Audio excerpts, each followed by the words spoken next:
Going to end up looking at a couple of things with inequalities. First one is more about using graphs in inequalities, which we've seen a little bit of.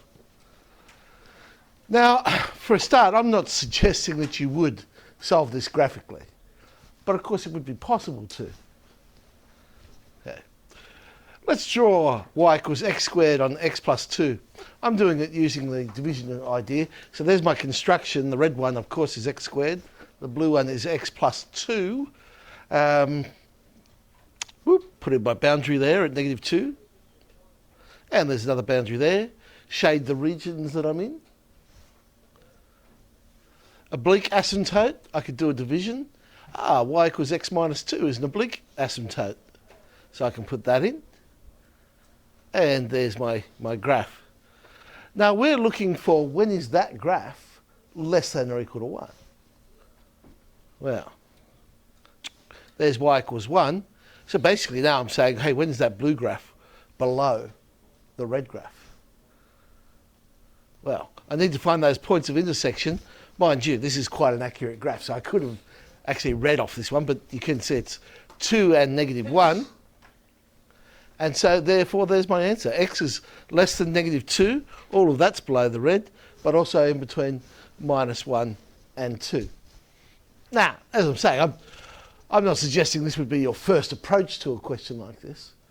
But obviously if they've already got you to draw the graph or something like that, and then part 1 might have been draw the graph, and then part 2, I'll go and solve this.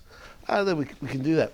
Mind you, as I say, you've still got to find those points of intersection because they're going to be key points in your inequality. Okay, let's have a look at an actual HSC one, 1990, quite a while ago now. But this is using that idea of inner rectangles and outer rectangles and area under a curve. First part, I suppose this is a gift mark of the question, at least I hope it's a gift mark to the question. Show that the graph is increasing. Well, the curve is increasing when? Yeah, so the derivative is greater than 0. So we find our derivative, 1 on 2 root x. Now, for x is greater than 0, that is always going to be positive. So x is greater than 0. Derivative is 0, greater than 0. I suppose I should consider the point 0, 0, because of course derivative wasn't actually equal to anything at x equals 0. We had a vertical tangent. Don't know if we really need to worry about it because it is the starting point, I suppose, at the end of the day. So you can't sort of really say you're increasing at the starting point. It's once you go past it. But anyway, I have considered it. And so, yes, we do know it is increasing. Once we start at 0, curve's always going up. All right.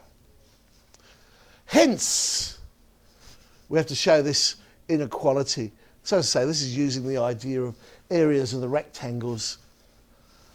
Now, I'll just redrew the graph here. If we look at those outer rectangles, because we're trying to say this sum is greater than the area under the curve, so greater than the integral. So we want the outside rectangles because that'll give us a bigger amount.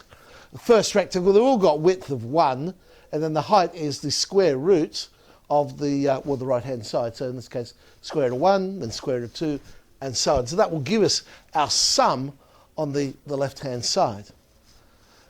So all right, we can say, well, look, as square root of x is increasing, the area of the outer rectangles is always above the area under the curve. So on the left-hand side, we have that sum, square root of 1, square root of 2, and so on. And the right-hand side is the exact integral. Now we just have to work out that integral, and hopefully it'll turn out to be 2/3 n root n. So integrate the square root of x, and we get 2/3 x root x, so sure enough, sub in n, sub in 0, and we have 2/3 n root n. Okay, so we have that inequality done. Now they said, oh, what the heck, let's throw an induction question in there. Now we're going to show that sum is always less than or equal to an amount, in this case 4n plus 3 over 6 times the square root of n. All right, well, let's test for n equals 1. First term, left-hand side, square root of 1. Right-hand side, 4n plus 3 becomes 4 plus 3, so 7 on 6 times the square root of 1. Yeah, well, 1 is less than 7 on 6, so we're okay. left-hand side is indeed less than or equal to. In this case, it's less than. Assume the result's true for n equals k, where k is some positive integer. Okay, so basically we're assuming what it is we're trying to prove. Let's now try and prove the next case, so the k plus 1. And we add in the next term, square root of k plus 1. The right-hand side becomes 4k plus 7 over 6, square root of k plus 1. All right, let's play. It's a series type, so I'll do it the same way I do all series types. I'll write the series out, add in the second last term, so it's obvious where my assumption is going to go. My assumption was the sum up to the square root of k. So this is less than or equal to 4k plus 3 on 6, square root of k, plus the square root of k plus 1. We're trying to get, what was it, 4k plus 7 over 6 times the square root of k plus 1. I think that's what it was. Okay. Well, let's put it all over 6, because at the end of the day, I'm going to have to factorise some fraction over 6. So let's chuck it all over 6. And so the square root of k plus 1 becomes 6 root k plus 1. We now want to try and on top get 7 times the square root of k plus 1. We've got 6 lots of the square root of k plus 1. So really we're just playing around with this first third.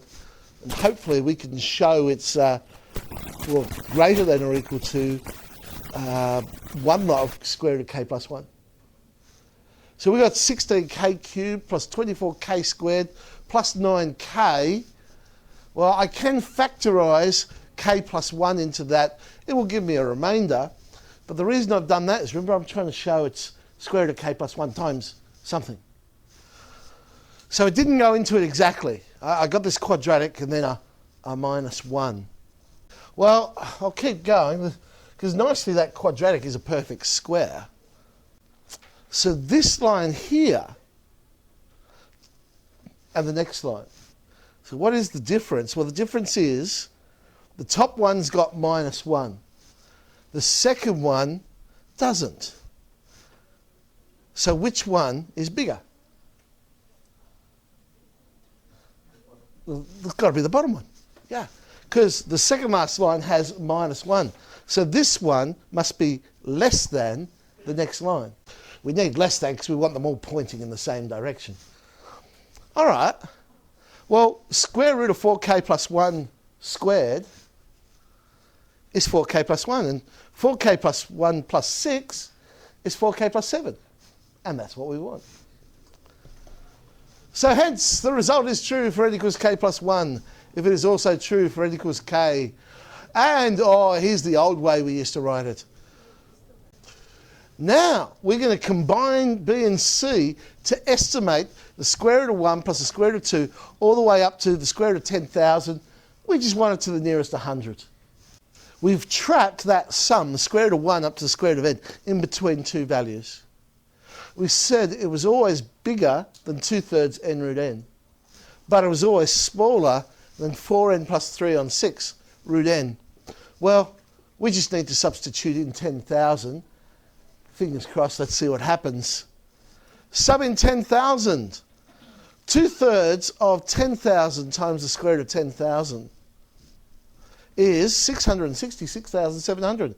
And amazingly, on the right-hand side, 4 times 10,000 plus 3 divided by 6 times the square root of 10,000 is also 666,700.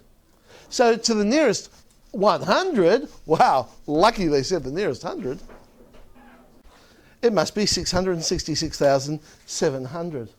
Does anyone want to check that? Okay. Oh, excellent. That'll keep him quiet for a while. Going to do another one.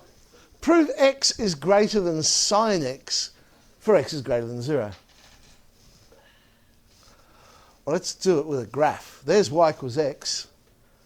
Whoop, there's y equals sine x. Now, so long as that blue line is always above the red one, we're right. Well, let's have a look at the derivative.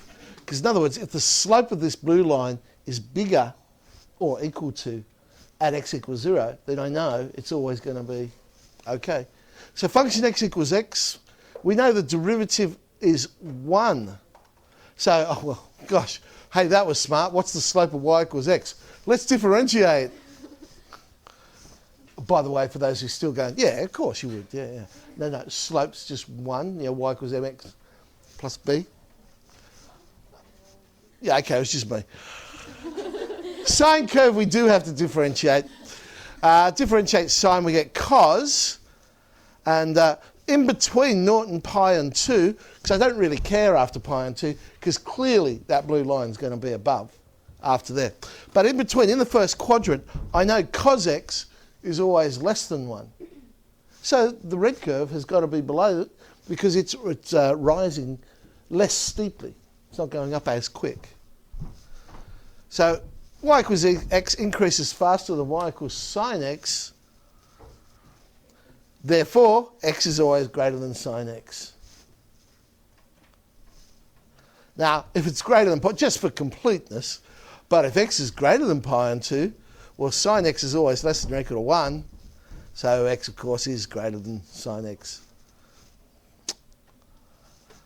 Voila, using a graph to prove that inequality. How else could we have done that? Would there have been another way of doing that? X on sine x. X. Yeah, actually there could have been. We could have drawn the graph x over sine x. Remember when we did that in graphs? Remember how the limit was 1, but it was a point discontinuity, and then it got smaller and smaller and smaller? So we could have used that. We could have said x over sine x was always less than 1, and then multiply by the sine x. That could have got us that. Okay, so we have our Cambridge questions, and there's some Patel questions as well, using graphs and inequalities.